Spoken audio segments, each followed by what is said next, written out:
Turashimire komandanya kumviriza ijwi rya Amerika.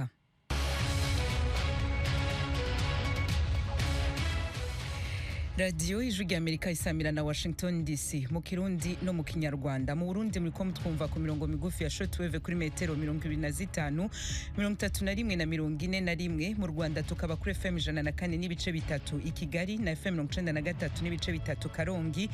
Ikaze makuru kuri no mugoroba mugiye gushikirizwa na Diana Nininahazwe ndi muri studio ya gatanu. Umwungere wa Ecclesia Katolika Papa Francisco agiye kumara ukwezi kose ari mu bitaro i Roma. Subwa mbere yinjiye ivyo bitaro ariko ino ncuro niyo ya mbere amaze y'umwanya muremure. Gukikwa n'amagara kwiwe vyotuma none atanga imihoho nkuko benshi bavyibaza. Kubera ko rero arwaye ntabwo byahita bivuga ko dufashe umwanzuro ko agiye kwegura ubuzima bwe n'ubwa Yesu Kristo. Tubuhe mu biganza by'Imana amukize icyo twifuza. Naho icyo kwegura rero cyo nta kiravugwa agihari. Uyu ni Padiri Marcel Uwineza, umujesuite atwara kaminuza ya Hekima iri Nairobi muri Kenya. Umuryango w'abajesuite Padiri Uwineza yegukira ni nawo Papa Francisco arimwo. Muri ano makuru araza kutubwira ivya muziko. Ishamwe mpuzamakungu ONU ritabariza impunzi z'abakongomani barenga ibihumbi 63 bahungiye mu Burundi rivuga ko babayeho nabi. Hari abarara mu mirima mu Cibitoke. President wa Leta Zunze Ubumwe za Amerika Donald Trump yagabishije gufatira ibihano bishasha Uburusiya.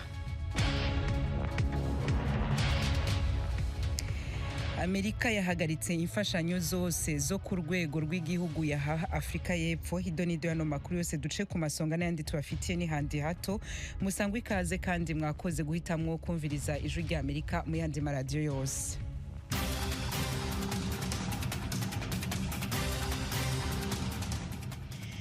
Eka makuru yacu tuyahera muri Leta Zunze Ubumwe za Amerika. President Donald Trump yagabishije gufatira ibihano bishasha Uburusiya. Ibindi kuri no nkuru na mugenzi wacu Fidel Niyongabo.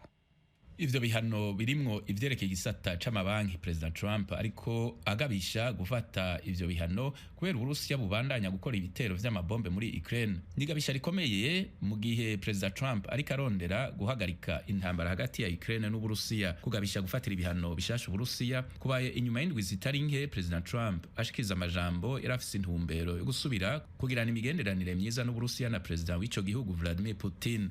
President Trump yari yanatangaje ko yari yiteguriye gukuraho ibihano Amerika yafatiye Uburusiya. President Trump yatangaje ko afatiye ku vy'uko Uburusiya buriko bukora ibitero bikomeye muri Ukraine muri iki gihe, ariko yiyumvira gufatira Uburusiya ibihano bikomeye cyane mu gisata c'amabanki n'amatagisi akomeye gushika amasezerano yo guhagarika ingwano n'amasezerano ya nyuma y'amahoro apfunditswe. Yabishikirije mu butumwa ku rubuga rwiwe Truth Social. Yatangaje ko Ukraine n'Uburusiya bitegerezwa guhura mu biganiro mu misi ya vuba. Fidel Niyongabo urakoze. Tukivuga ku vy'Uburusiya na Ukraine, President wa Ukraine mu kwezi kuza azogendera Afrika y'Epfo mu rugendo rwafashwe nka kamwe mu twigoro two kuvugana na President w'Uburusiya. Afrika y'Epfo ifitanye imigenderanire myiza cane n'Uburusiya. Ivy'urugendo rwa President wa Ukraine muri Afrika y'Epfo n'uturayibaza Fidel Niyongabo. President Zelensky azogirana ibiganiro na President wa Afrika y'Epfo Cyril Ramaphosa ku itariki 10 y'ukwezi kwa kane. Ni mu gihe Zelensky ariko agerageza kurondera gushigikirwa n'amakungu kurushiriza n'inyuma y'uko leta ya Amerika ihagaritse imfashanyo zose za gisirikare zigenewe igihugu ciwe. Umuvugizi wa President wa Afrika y'Epfo Vincent Mangwenya yatangaje ko urugendo rwa President Zelensky ruri mu twigoro tubandanya twa President Cyril Ramaphosa two kuvugana na President w'Uburusiya Vladimir Putin na President Zelensky ku mugambi uzotuma amahoro aboneka hagati y'ibihugu vyombi. Afrika y'Epfo iriko irondera kubonwa nk'igihugu kitagira aho cegamiye kubijanye n'ingwano muri Ukraine. Amara ifitaniye imigenderanire myiza n'Uburusiya. Vyombi biri mw'ishirahamwe BRICS ry'ibihugu biriko biratera imbere mu butunzi. Ibindi bihugu biri muri iryo shirahamwe n'Ubushinwa, Ubuhindi, Brazil n'ibindi biriko bigerageza guhangana n'ibihugu vyo mu burengero bw'isi mu vyerekeye ubutunzi. Ijwi rya Amerika makuru y'ijyanino ku isi tuyabandaniriza muri Nigeria. Nyuma y'umwaka wose abarwayi b'imibembe muri ico gihugu bari bamaze bataronswa imiti ibakingira ubumuga, ishirahamwe ryita amagara y'abantu ku isi OMS mu mpfunyapfunyo rigiye kuyibarungikira. Ejo ni Mukankusi arabitubwira. Igihugu gituwe kurusha ibindi muri Afrika, Nigeria iratangaza ko abantu barenga 1000 barwara ibibembe buri mwaka. Ni indwara iterwa na bagiteri kandi mu bice by'umubiri yibasira harimo uruhu, imitsi n'amaso. Iyi ndwara iravurwa igakira hifashishijwe urukomatanye rw'imiti, ariko itavuwe igenda ikara kandi itera ubumuga butandukanye harimo n'ubuhumyi no gukagatira kw'ibice bimwe by'umubiri. Abarwayi bayo kandi bahura n'ibibazo by'ihezwa. Ariko Nigeria yabuze imiti ikomatanyije yo kuvura indwara y'ibibembe mu ntangiriro z'umwaka 2024 biturutse mu kuzarira mu buryo imiti n'ibikoresho binyuramo ndetse n'amabwiriza mashya ajyana n'amategeko yo gupima imiti itumizwa mu mahanga, aho ibyifashishwa mu kuyikora biva mu Buhinde. Ugutinda kw'imiti byatumye abanyanigeriya benshi bahazaharira cyane. Uru rukaba ari rumwe mu rugero rw'ukuntu urwego rw'ubuvuzi rufite ibibazo ku isi, ku buryo byatumye imiti ishira mu bubiko bw'ibihugu harimo Ubuhinde, Brazil na Indonesia muri iyi myaka ishize, nk'uko umukozi wa ONU utanga amakuru yihariye ku ndwara y'ibibembe yabitangarije ibinyamakuru. Umuvugizi wa OMS yatangaje ko Nigeria yabuze imiti y'indwara y'ibibembe kandi ko urwego rushinzwe ubuzima rwa ONU rutegura iyoherezwa ry'imiti rwasabye uruhushya rw'igihe gito ku bijyanye n'ingamba nshya zo gupima iyi ndwara. Mu kwezi kwa mbere urwo ruhushya rwaratanzwe. Mu butumwa yatanze kuri email, umuvugizi wa OMS yagize ati: kohereza imiti y'ibibembe yaturutse mu Buhinde byemejwe ko bizakorwa tariki 8 y'uku kwezi kwa gatatu, aho izagera muri Nigeria ku itariki ya 9 y'uku kwezi kwa gatatu. OMS yerekana ko Nigeria ari kimwe mu bihugu 12 bitanga raporo bigaragaza ko abantu hagati y'igihumbi n'ibihumbi 10 ku mwaka barwaye ibibembe, nyuma ya Brazil, Ubuhinde na Indonesia.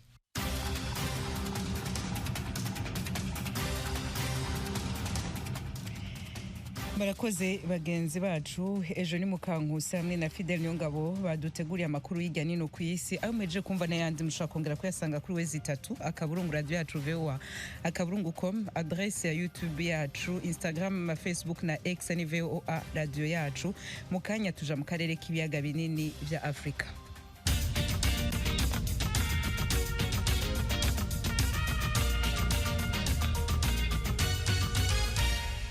Igice cacu ca kabiri cano makuru ni mu gisata c'impunzi, tugihera ko ishamwe mpuzamakungu ONU rivuga ko abanyagihugu ba Kongo bahungiye mu Burundi bageze ku bihumbi 63. ONU ivuga ko mu myaka 20 heze kuri no ncuro ariho hahunze abantu benshi. Iryo shira hamwe ritabariza abahungiye mu Burundi rikavuga ko babayeho nabi, aho barundaniye muri stade iri muri commune ya Rugombo y'intara ya Cibitoke.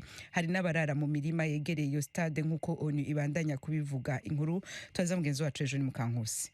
Abantu barenga ibihumbi 45 bateshejwe ibyabo bahungiye muri stade ipakiye ya Rugombo. Ni mu birometero bike uvuye ku mupaka wa Repubulika ya Demokarasi ya Kongo, aho ingabo za Kongo n'umutwe w'inyeshyamba za M23 barwanira. Umuvugizi w'ishami ry'umuryango w'abibumbye ryita ku mpunzi HCR mu karere ka Afrika y'Uburasirazuba, ihembe rya Afrika na Afrika y'ibiyaga bigari, Fefu Kasina, yabwiye abanyamakuru i Geneve mu Busuwisi ati: ibintu bimeze nabi rwose, ibintu birakaze cyane. Uyu muyobozi yakomeje agira ati: sitade mu by'ukuri aho bukera iraturika uko bigaragara, kandi nta handi hantu hahari ho gucumbika. Biravugwa ko nta suku ihari hagije imbere muri stade, ahabarirwa imisarane 15 gusa ku bantu 100,000. Imiryango myinshi byabaye ngombwa ko ijya kuba ku gasozi mu mirimo iri hafi ya stade nk'uko ONU ibivuga. Umuyobozi Kasina yagize ati: imibare ikomeza gutumbagira, no gusiganwa n'igihe no kugerageza kurokora ubuzima. Yongeyeho kandi ko ibikenewe bigenda biruta inkunga zitangwa. ONU ivuga ko izi mpunzi zirimo umubare munini w'abana batandukanye n'imiryango yabo. Ku itariki ya 21 ukwezi kwa kabiri, ishami rya ONU ryita ku mpunzi HCR ryabwiye abanyamakuru i Geneve mu Busuwisi ko ONU ishaka kuvana abantu muri stade, ariko ko hari imbogamizi z'ibikoresho. Bivuze ko bitwara amasaha 6 kugera ku 8 kugira ngo bimure abantu benshi bajye ahateganyirijwe impunzi i Musenyi mu majyepfo y'u Burundi. Aho hantu hashobora kwakira abantu 10,000, ubu haruzuye ku rugero rwa 60% nk'uko HCR bitangaza. Uyu muryango wasabye ibihugu gutanga umusanzu w'ubutabazi bwihutirwa wa miliyoni 40,400 by'amadolari yo gufasha impunzi zibarirwa mu 258 ziri mu Burundi, Tanzania no muri Zambia. hejuru ni tukivuga ku vya Kongo muri territoire ya Masisi mu ntara ya Kivu ya ruguru. Bamwe mu banyagihugu basubiye mu vyabo bavuye mu nkambi zugawe bavuga ko bugarijwe n'ibibazo vyo gusubira mu buzima bari basanzwemo imbere yo guhunga. Umenyesha makuru wacu Jimmy Shukrani Bakomera yagendeye centre ya Mushaki avugana n'abahaba. Kimwe n'utundi duce dutandukanye twa teritwari ya Masisi, centre ya Mushaki nimwe muzakozweho n'intambara kuvaho M23 yatangiriye gufata ibice bitandukanye by'iyi teritwari. By'umwihariko kuri iyi centre ya Mushaki habereye isibaniro ry'imirwano yahuzaga M23 n'imitwe ya Wazalendo ndetse na FARDC kuva mu kwezi kwa karindwi umwaka wa 2024. Ibi byaterwaga nuko Mushaki ari agace gakomeye cyane kuko gahuza ibice bitandukanye cyane nk'umuhanda uva mu Rubaya na Masisi centre unduga mu bice bya Bunyole, Ruvunda, Kirorirwe na Kausa hazwiho kuba hakorerwa ubworozi bw'inka no kuba hahingwa cyane. Abaturage bo muri aka gace batunzwe n'ubuhinzi n'ubworozi cyane kushobora gusanga 90% by'abahaturiye ariko kazi bakora mu buzima bwabo bwa buri munsi. Tukiyagera niko twasanze bimeze. Ibikorwa by'ubucuruzi bw'amata, fromage n'ibindi bitandukanye bikomoka ku matungo ubona birimo gukorwa nubwo atari cyane nka mbere. Aha kandi naho hari abaturage bagarutse mu byabo bavuye mu nkambi z'impunzi mu mujyi wa Goma na teritwari ya Nyiragongo. Aba baturage bavuga ko kuva aho basubiriye mu byabo bavuye mu nkambi ubuzima butoroshye habe na gato. Gusa aha ntibyoroshye ko umuntu yakwemerera kuvugira kuri mikoro ya radio cyangwa kumufata video. Ubona ko buri wese abitinya. Madame Ikizanye Gertrude ni umugore uri mu kigero cy'imyaka 34 wemeye kuvugana n'ijwi rya Amerika. Tumusanze arimo gukora ubucuruzi buto ku muhanda. Yari yarahungiye Bulengo mu mujyi wa Goma. Twarahungutse tugeze ino kuko twahunze duhinze imirima yacu dusanga ibyo twahinze byararaye ntago byeze neza hejuru kubura ubyita nko kubibagara no kubisarura mbega ntabyo twasaruye. Byashize no mu bucuruzi ni n'ubucuruzi bumeze nabi hejuru yuko ubukene bumeze nabi naho twavuye muri Goma ino twari duhungukiye tuzi wenda ngo tuzabonamo ubundi buzima nabwo dusanga ibintu bikomeye tukirizi imeze nabi. Uyu mugore wahisemo gucuruza indagara akabikorera hano Mushaki kubera ko bataramenyera, avuga ko kuba kugeza ubu hakiri ikibazo cyo kutaboneka kw'amafaranga mu mujyi wa Goma nabo mu cyaro bidahwema kubagiraho ingaruka. Amabanki wenda agafungure ntihabaho circulation y'amakuta wenda niho tuzabona ubuzima bwiza wenda n'ubucuruzi bwacu bukagira inyungu. Noho ndi gucuruza indagara, amatomate ariko haba igihe ntashe nta nubwo ngurishije hejuru yo kubura n'abakiriya hejuru y'amakuta gadahari. Abantu bose muri Mushaki nta makuta ahari. Mu gihe kirenga umwaka bamwe muri aba baturage barahungiye mu mujyi wa Goma. Hari abavuga ko batahutse bagasanga ibyabo byarangiritse. Urugero ni Madame Emerance Gasana nawe wari warahungiye Rusayo muri teritwari ya Nyiragongo. Yabanje kutubwira uko yakiriwe nubwo kuri we ubuzima butoroshye. Tukiva mu nkambi tuzi n'iwacu Mushaki twabashe kwakirwa neza kubera ko twasanze abaturanyi bacu batahunze babasha kudufashisha ibyo kurya. Twarasize duhinze n'umurimo w'ibirayi dusanga barawusaruye tubashe kubabaza baratubwira natwe ngo ntitwamenya babisaruye kuko natwe twahinze imirima dusanga zirasaruwe ariko byagaragara yuko ari Abazalendo bazisaruye kubera abo twasizeyo. Hari ibyo ashima ndetse akagira n'icyo asaba ko cyakorwa n'ubuyobozi buriho. Iwacu Mushaki turi kumenyera buhoro ubuzima tuni gake gake tuzi ko natwe bizagera igihe tukamenyera ariko turabinginze ngo mufungure amabanki natwe byibuze tujye tubona amakuta. Dore ngo umuntu afite nk'abana 5 ari kubura kuntu yabahaye bitewe nuko amakuta yabuze. Namwe muri nk'abayobozi mwabidufasha pe. Uretse izo mpungenge zo kutamenyera ubuzima bushya kuri aba baturage bari barahunze, ubuhamya bundi twahabwaga n'abaturage ba Mushaki ariko banze kuvugira kuri mikoro z'ijwi rya Amerika nuko kuri ubu umutekano wagarutse muri iyi santere ituwe n'ibihumbi by'abaturage. Umuhanda uva Sake ugera Mushaki ugakomeza no mu tundi duce dutandukanye tuhakikije nawe urakoreshwa cyane nka mbere y'intambara. Urujya n'uruza rw'abantu ruragaragara cyane ku buryo ku muntu utamenyereye byamugora kumenya nimba aha hantu harigeze kubera imirwano. Jimmy Shukrani Bakomera, ijwi rya Amerika, i Mushaki muri teritwari ya Masisi.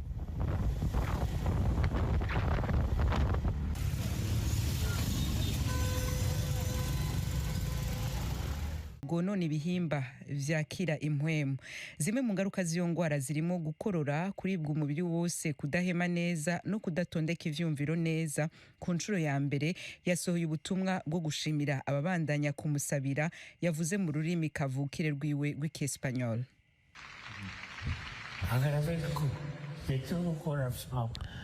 Ndabashimiye mbikuye ku mutima kubw'amasengesho yanyu ku buzima bwanjye.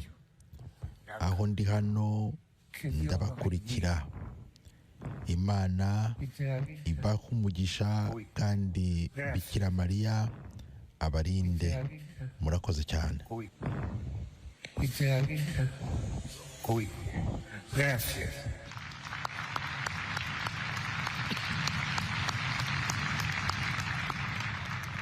Murumva rero yuko ijwi rya Papa Francisco ryarimwo udutege duke cane. Vatikano yavuze ko Papa ataroroherwa, abandanya guhema yifashishije ivyuma n'umwuka wo mu bitaro oxygene mu Gifaransa. Mu kiganiro nagiranye na Patiri Marcel Uwineza, umujesuite atwara kaminuza ya Hekima iri Nairobi muri Kenya, namubajije niba hari icizere c'uko Papa azotora Kamitende vuba. Indwara afite ni indwara iremereye, ariko ni indwara ashobora no gukira. Ariko nubwo tubizi, umuntu ajya kwa muganga, abaganga bagakora uko bashoboye. Iyo bidashobotse, Nyagasani niwe ufite ijambo rya nyuma ku buzima bwacu. Ariko kugeza n'ubu nta kintu baravuga ko Papa yaba ari mu nzira arimo kwitaba Imana. Ibyo bibaye tuzababara, nkatwe twese tumukunda, ariko tubyakira nk'ugushaka kw'Imana. Noneho mu cyifuzo cyacu ni uko twifuza ko akira, akagaruka, agakomeza kuyobora intama z'Imana. Uri kuramuraba muri ino myaka amaze ku Papa bwiwe, ibihugu yagiye aragendera cane, ni ibihugu tutakunze kumva, ni ibihugu bito bito, hariho za Papouasie, hariho za Albanie. Ni kubera akunda gukora ingendo mu bihugu bitari hejuru rwose. Murakoze cyane, ni ikibazo cyiza.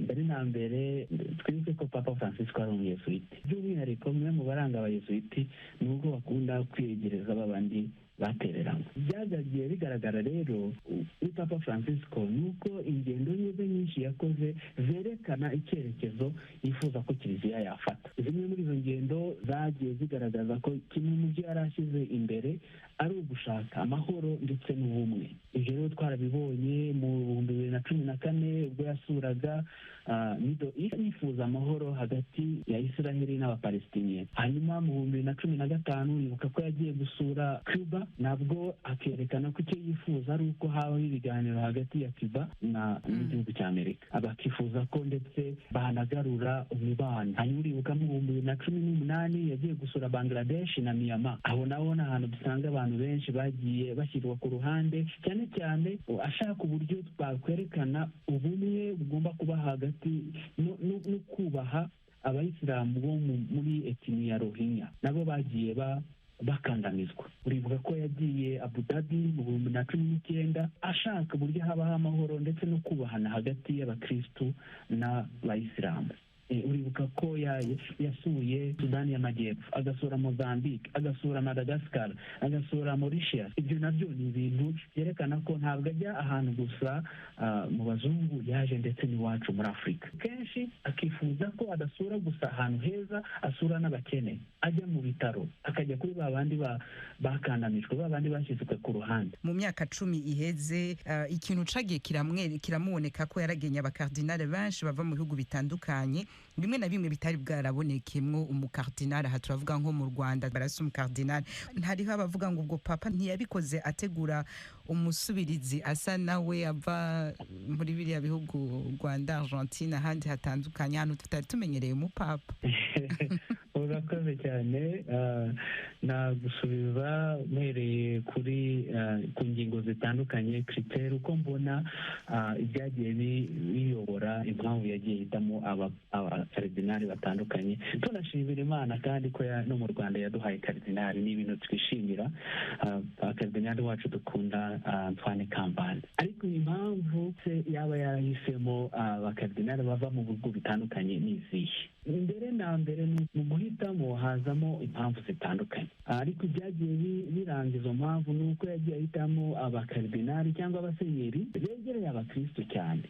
Iki cyagiye kigaragara. Hanyuma abasenyeri bafite attitude inclusive, gushaka uburyo bahuza abantu, mu buryo butandukanye. Hanyuma noneho no gushaka uburyo kiliziya koko iba kiliziya gatolika ikagira representation y'ahantu hatandukanye, uko kera wabonaga ari kiliziya y'amajyaruguru n'abanyamerika. Mu bindi bihugu bito bito ugasanga ntabwo bafite abakaridinari. Donc tubona ko yashaka abakaridinari bo muri Afurika, bo muri Aziya, muri Amerika y'Epfo. Ibyo rero bikerekana ko ari kiliziya y'umubiri wose, aho amajwi yose y'imigabane y'isi ashobora kumva ndetse n'imico yose yo mu isi igashobora kumvwa. Harakoze rero Patiri Marcel Uwineza ho muryango w'abajesuite. Umuryango w'abajesuite ni nawo Papa Francisco akomokamwo. Ikiganiro cyose nagiranye na Patiri Uwineza atwara Universite Kima y'i Nairobi muri Kenya, mushaka kugisanga kuri wezi 3 akaburungu radio yacu VOA akaburungu.com, muja ahanditse muri isanga, mugisanga kuri muri isanga yuno wa gatanu. Aka kazi kimurakamenyereye iyo mukumvise tuba tugeze ku makuru avugwa muri Leta Zunze Ubumwe za Amerika no hanze. Donald Trump, president wa Amerika, uno munsi yatangaje ko Amerika ihagaritse imfashanyo zose zo ku rwego rw'igihugu yaha Afrika y'Epfo. Mu butumwa yashize ku rubuga rwiwe kuri uno wa gatanu, President Trump yavuze ko abarimyi n'aborozi bose bo muri Afrika y'Epfo bashaka guhunga ico gihugu ku mpamvu z'umutekano bemerewe kuza muri Amerika, kandi ko kuronka ubwene gihugu kuri bo bizoca vyihutishwa cane. Imfashanyo Amerika yahaye Afrika y'Epfo mwaka uheze yari miliyoni 323 n'ibihumbi 400 madolari ya Amerika. Iyo ngingo ivuze iki none kuri Afrika y'Epfo? Mugenzi wacu Fidel Niyongabo aka kabazo kari mutwe yabajije Jean Butoke, umurundi akurikirana ivyerekeye politiki ari mu gihugu ca Afrika y'Epfo. Ingingo bayakiye nabi cyane kuko urabona Amerika imfashanyo yatanga kuri Afrika y'Epfo niyo imfashanyo yafasha cyane bananikora nk'abantu bagenda mu bitaro vya leta cyangwa abantu babayeho mu kuronswa imfashanyo sociale zituma babaho arizo bita ngaha. Ubwo rero ariko ku bantu bari basanzwe bifise nibakoze ko cyane kuko n'ubundi basanzwe bafise amahera bakoresha za mutuelle za prive. Ivyo rero bituma bobo nibabona yuko ari ikintu gihambaye cyane, ariko ku bantu bato baramaze kuribona kuko nk'ubu kuva aho bayifata iyo ngingo amaklinika mwamwe canke amavuriro mato imiti yatangiye gukena bivanye n'iyo ngingo. Hariho kandi amafaranga yahora akoreshwa no mu mugambi wa PEPFAR wo gufasha abantu bagendana umugera wa sida, aho bimeze gute? Aho naho nyene bimeze nabi cyane kuko mu gihugu ca Afrika y'Epfo hari abantu batari bake bagwaye umugera wa sida, kandi benshi muri bo bafata iyo miti ya sida muri South Africa yari isanzwe itangweho ku buntu, ariko ivyo bize vy'unyunye ivyo biyasanzwe kuko biboneka yuko umengo misi ya vuba iyo miti yavitangura kuboneka uko abantu bayirihiye amafaranga. Umuntu aravye nk'uko ivyo bitegera bishyikirizwa na leta ya Amerika mu mwaka urangiye, Amerika yahaye miliyoni 323 n'ibihumbi 400 y'amadolari Afrika y'Epfo. Mubona ayo mafaranga yari menshi canke amafaranga arenze Afrika y'Epfo irashobora kwiyungunganya ukundi igasubiriza amafaranga atazoba abonetse? Ubona abategetsi babivuga ngwi n'amafaranga menshi, ariko abategetsi ba South Africa bo bariko berekana yuko batangiye kugira canke kuzana iyindi migambi yotuma basubirizaho ayo mafaranga bahora baronka muri Amerika. Ariko ico tuzi n'ico tubona ku banyagihugu bo hasi bato ni ibintu bitoroshe. Abantu benshi mu bantu aho nikora bariho bahora baronka amaserivisi kuri gusa canke ingingo zimwe canke n'ibintu byakorwa na leta bahora bazironka izo serivisi kuri gusa bivaye nuko hari abantu batanga izo mfashanyo. Ariko nk'ubu ko izo mfashanyo zihagaritswe, benshi harimo n'impunzi, kuko impunzi nyinshi zibuza ku bitaro vya leta canke bagenda ku maserivisi ya leta, benshi bagiye gukorwa ko n'iyo ngingo kuko na buryo bafise bwo kuvuga ati bashobora kwitura amavuriro ya prive cyangwa amaserivisi prive. Mu ijambo rimwe muri make, abo barimyi n'aborozi President Trump ariko avuga bashaka kuza muri Amerika ko imiryango yuguruye kandi bazonyarutsa kuba ubwene gihugu. Benshi bari bavuze ko badashaka kuza. Mubona ubu barahinduye inforo aho bahagaze muri make cyane. Ijambo rimwe ni nokubwira yuko bidashoboka abazungu cyangwa abarimyi bari ngaha muri Afrika y'Epfo nibo bantu bafise ubutunzi kuza ahantu bobona yuko umengo cyangwa bakabaho nk'impunzi nubwo bohabwa ubwenegihugu badafise amaprivilege canke ivyicaro bari bafise muri Afrika y'Epfo sindibaza yuko vyoborohera nabo nyene ko nibo abatunzi ba mbere bari muri Afrika y'Epfo. Ndabashimiye cyane, murakoze cyane kuri iki kiganiro aka kanya muhaye radio Ijwi ry'Amerika. Murakoze cyane nawe. Urakoze nawe we Fidel Nyongabo. Kuva rero intambara y'Uburusiya na Ukraine itangura, Urusiya bumaze kwigarurira n'imiburiburi ibice 20% vy'ubutaka bwa Ukraine. Ukraine itanga ivyo biharuro ivuga ko hari imbere n'ibisagara vyasenyutse burundu. Ibi ni nka Bakhmut, Chazir Yar na Vokchansk. Ibindi kuri no nkuru turabibaza mugenzi wacu Tim Harris Shim. Abategetsi bo mu bihugu by'ubumwe bw'Uburayi bahuriye i Buruseli mu Bubiligi kuri uyu wa kane bavuga ko bagiye kongera ingengo y'imari yo gushyigikira Ukraine nyuma y'uko imfashanyo iki gihugu cyahabwaga na Amerika yabaye ihagaritswe. Mu myaka 3 ishize umujyi wa Mariupol wari utuwe n'abaturage bagera kuri 1.5 miliyoni ubu warimbuwe n'ingabo z'Abarusiya kandi na n'ubu nibo bawugenzura. Yevhen Tuvos yabaga muri uyu mujyi wa Mariupol mbere y'intambara ari n'umukinnyi ukomeye mu byo gukirana wari uzwi cyane muri uyu mujyi uri ku nyanja. Mariupol wari umujyi mwiza ariko wabaye amatongo gusa. Perezida Vladimir Zelensky avuga ko leta itavanye amaboko kuri Mariupol. Mu ijambo yagejeje ku gihugu mu mpera z'umwaka yagize ati ntitugomba kureka ibyacu kandi ntabwo twibagiwe abaturage bacu bafashweho ingwate, ndetse n'ubwo bibabaje ariko tuzakomeza kurwanirira buri muntu wese ukiri hariya. Ubu Uburusiya bwatangiye kongera kubaka bundi bushya umujyi wa Mariupol kandi mu bice bimwe na bimwe byawo bigaragaramo inyubako nini. Amazu yaratuwemo n'abaturage yasimbuwe n'amazu manini arimo nahenze ashobora kugurishwa. Abaturage benshi ariko bumva barirukanywe iwabo nk'uko byagaragaye ku mashusho yashyizwe ku mbuga nkoranyambaga. Umugore w'umunya-Ukraine washimye ko amazina yadatangazwa yagize ati amazu umugore arwaye cyane ingwara ikomeye ya kanseri yampamagaye ariko ararira ambwira ko yarondeye pasiporo y'Uburusiya kugira ngo abaganga bari base kumuvura bamuvure y'abatagiraho kuba kandi turi benshi cyane. Ingabo z'Uburusiya kandi zafashe umujyi wa Melitopol uri mu karere ka Zaporizhia nyuma gato yo gutera Ukraine. Umuturage wari uhatuye witwa Olha Leontiva avuga ko kuva icyo gihe abaturage baho bahoraga bafite ubwoba. Abagumye ahafashwe n'Uburusiya bari bizera ko bazoca barekurwa. None ubu iyo mvuganye na bamwe muri bo bumvikana nk'abafise ukwizera ariko baratinya kugira ico babivugako.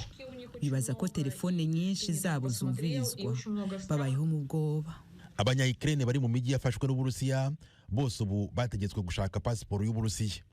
Bitabaye ibyo ntibashobora guhabwa ubufasha mu buvuzi cyangwa kugura imiti muri farumasi.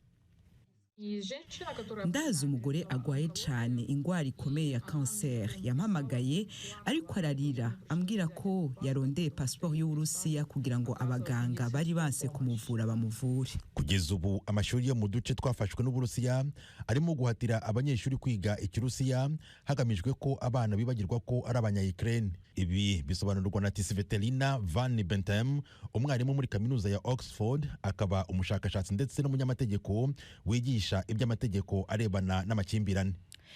Tim Harris ishimwe urakoze. Iyo nkuru yawe ni igice ca mbere, igice ca kabiri muraza kwikurikirana amakuru yacu mu gitondo, kandi muraza no gushobora kwikurikira yose yuzuye kuri Facebook yacu mu mavideo ni VOA radio yacu, aho muza kubona rero vyose biciye mu mavideo. No kuri iyo nkuru y'Uburusiya na Ukraine duce dusozera amakuru yacu y'uno mugoroba. Reka nshimire mwebwe mwari muduteze amatwi, mwakoze kumviriza Ijwi ry'Amerika kuri micro aha muri studio ya 5 mwari kumwe na Diana Ninahazwe, mwinga bw'ivyuma Nadia Taha hamwe na Engineer Rob McLean bari kumwe bakenuye. Edir Rwemera duhagarikiye ekipe no mugoroba. Twese rero tuyifurije kugira weekend nziza kwamaze kuyitangura, aho utarira mubandanye kumererwa neza mumviriza Ijwi ry'Amerika mu ndimi zitandukanye dusamira namwo na utaha.